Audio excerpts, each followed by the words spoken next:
ભારતીય જનતા પાર્ટીના ધારાસભ્ય હાર્દિક પટેલ દ્વારા એક એવું નિવેદન આપવામાં આવ્યું છે। એ નિવેદન સાંભળીને કદાચ તમે પણ ચોંકી ઉઠશો। આમ તો જે વિસ્તારે તેમને મત આપ્યા હોય, જે વિસ્તારના લોકો દ્વારા તે ચૂંટાયા હોય અને ત્યાંના ધારાસભ્ય બન્યા હોય, એના ઉપર જ જો કોઈ ધારાસભ્ય દ્વારા ટિપ્પણી કરવામાં આવે તો આ વાત ક્યાંક નવાઈની જ છે। વિરમગામના ધારાસભ્ય હાર્દિક પટેલ દ્વારા પોતાના જ મત વિસ્તારના લોકોને લઈને એક મજાક કરવામાં આવી છે અને અત્યારે હાલ આ વિડીયો સોશિયલ મીડિયામાં ચર્ચાનું કારણ બન્યો છે। શું છે સમગ્ર વિષય જોઈશું આજના વિડીયોમાં। નમસ્કાર, હું હંસિની અને તમે જોઈ રહ્યા છો નિર્ભય ન્યૂઝ। આમ તો ભારતીય જનતા પાર્ટીના નેતાઓની એક શક્તિ એટલે કે તેને જે વિસ્તાર છે એની પ્રજા, જ્યારે પ્રજા તમને મત આપે છે ત્યારે જ તમે ચૂંટાવ છો અને ત્યારે જ તમે ત્યાંના ધારાસભ્ય બનો છો। પરંતુ ક્યાંક વિરમગામના હાર્દિક પટેલ છે જે ત્યાંના ધારાસભ્ય છે એ આ વાત ભૂલી ગયા હોય એવું લાગી રહ્યું છે। જાહેર મંચ ઉપરથી એવું બોલી ગયા કે અમારા વિસ્તારમાં જ્યારે સરકાર દ્વારા સ્ટીલના કચરા પેટી મૂકવામાં આવી હતી, એટલે કે સ્ટીલના ડબ્બા મૂકવામાં આવ્યા હતા, ત્યાંની પ્રજા દ્વારા એ જ ડબ્બાઓને ભંગારમાં વેચવામાં આવ્યા હતા। જો કે આમ તો ત્યાંના મત વિસ્તારના લોકોએ તમને ચૂંટીને ત્યાં મોકલ્યા છે તો એ લોકોનું માન સન્માન જાળવવું પણ એટલું જ જરૂરી છે। સૌથી પહેલા તો હાર્દિક પટેલને સાંભળીએ કે તે આ મજાક મસ્તી વિશે અને ખાસ કરીને જે લોકોએ તેમને ચૂંટ્યા છે, જે લોકોએ તેમને મત આપ્યા છે, એ લોકોના ઉપર મસ્તી કરતા તે શું કહી રહ્યા છે।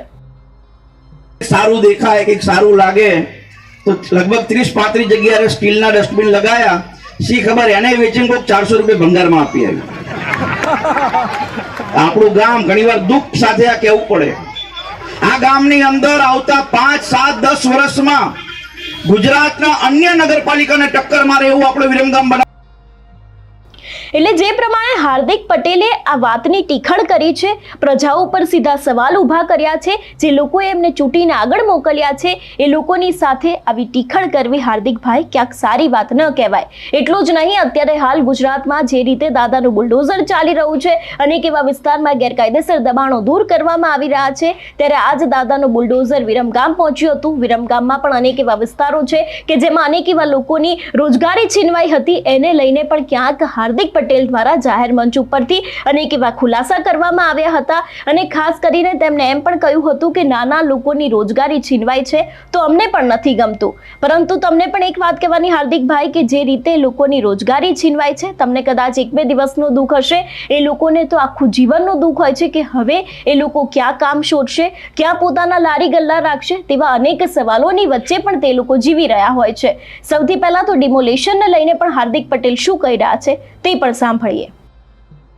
શાળા પણ આપણે અંદર બનાવવા જઈ રહ્યા છે, એનું ટેન્ડરિંગ પણ થઈ ગયું છે। લગભગ પાછા 1-1.5 મહિના પછી એનું પણ ભૂમિપૂજન કરવા અમારે આવવાનું થશે અને તમે બધા સાક્ષી છો કે રયાપુર દરવાજાથી લઈને મસ્જિદ સુધી પહેલા પાણી ગટરનું ખૂબ ભરાઈ રહેતું હતું, પણ આ નગરપાલિકાના સહયોગથી ઘણી બધી રાહત થઈ છે અને આવનારા દિવસમાં પણ ઘણી બધી રાહત થાય એ પ્રકારનું આયોજન આપણે બધા સાથે મળીને કરીએ એવી મારી વિનંતી છે। આ ગામનો છું એટલે ગામ માટે લાગણી છે। ઘણીવાર ઘણા લોકોને એવું હોય કે હાર્દિકભાઈ આ દબાણ હટાવવાતા હોય છે ત્યારે અમને ઘણીવાર તકલીફ પડતી હોય છે, મને પણ તકલીફ થતી હોય, કોઈની વર્ષોથી દુકાન હોય, કોઈનું મકાન હોય, હટતું હોય તો અમને પણ એવું થાય કે બિચારા નિર્દોષ માણસનું આવું થાય છે। પણ સાથે સાથે જે સરકારી જગ્યાઓ હોય, જે જગ્યાઓ ઉપર ખોટા ગેરકાયદેસર દબાણો હોય, બસ અમે એના વિરોધી છીએ। કોઈ ગરીબનું ઝૂંપડું હટે, કોઈ ગરીબની દુકાન હટે, એના વિરોધી અમે લોકો નથી, પણ વિરમગામનો જો વિકાસ કરવો હશે તો બધાએ સાથે મળીને સહયોગ આપવો પડશે। હા, તમારી જોડે આર્થિક સક્ષમતા છે તો તમે દુકાન લો, તમારી જો આર્થિક સક્ષમતા છે તો તમે મકાન લો, પણ કોઈ ખોટી સરકારી જગ્યાએ તમે દબાણ ન થાય અથવા તમે કોઈને 5-10 હજાર રૂપિયા આપીને દબાણ કરો છો એવું ના થાય એવી મારી આપ સૌને વિનંતી છે। કેમ કે જ્યારે કોઈ ગરીબની દુકાન હટતી હોય ને ત્યારે ગરીબને કદાચ સાંજે ખાવા ભાવી જતું હશે, ચલો આજે ખાઈ લઉં, જે થવું હોય ત્યાં, પણ અમને દુઃખ લાગતું હોય છે કે યાર કોઈ નિર્દોષની દુકાન ગઈ, કોઈ ગરીબનું ઘર ગયું। પણ આપણે જો સાથે મળીને વિરમગામના વિકાસમાં સહયોગ આપવો હશે તો સૌએ સાથે મળીને કામ કરવું પડશે। મારું તારું છોડીને આ વિરમગામ આપણું છે, જો એવી ચિંતા કરીશું ને તો વિરમગામનો વિકાસ કડી કરતા પણ સારો થશે એવું આશ્વાસન તમને આજ રયાપુરના દરવાજે એટલે જે પ્રમાણે અત્યારે હાલ હાર્દિક પટેલનો આ વિડીયો સોશિયલ મીડિયામાં ચર્ચાનું કારણ બન્યો છે, કારણ કે જે લોકોએ તેમને મત આપ્યા છે એ જ લોકો ઉપર હાર્દિક પટેલ દ્વારા ટીખળ કરવામાં આવી છે અને ડિમોલેશનને લઈને પણ જે રીતે તેમની વાતો સામે આવી છે એના ઉપરથી ક્યાંક હવે હાર્દિક પટેલ છે તે હવે ચર્ચાનું કારણ બન્યા છે. તમારું શું માનવું છે આ વિષયને લઈને અમને કમેન્ટ કરીને ચોક્કસથી જણાવજો. તેની સાથે જ અમારી ચેનલ નિર્ભય ન્યૂઝને લાઇક, શેર અને સબસ્ક્રાઇબ કરવાનું ભૂલશો નહીં. નમસ્કાર.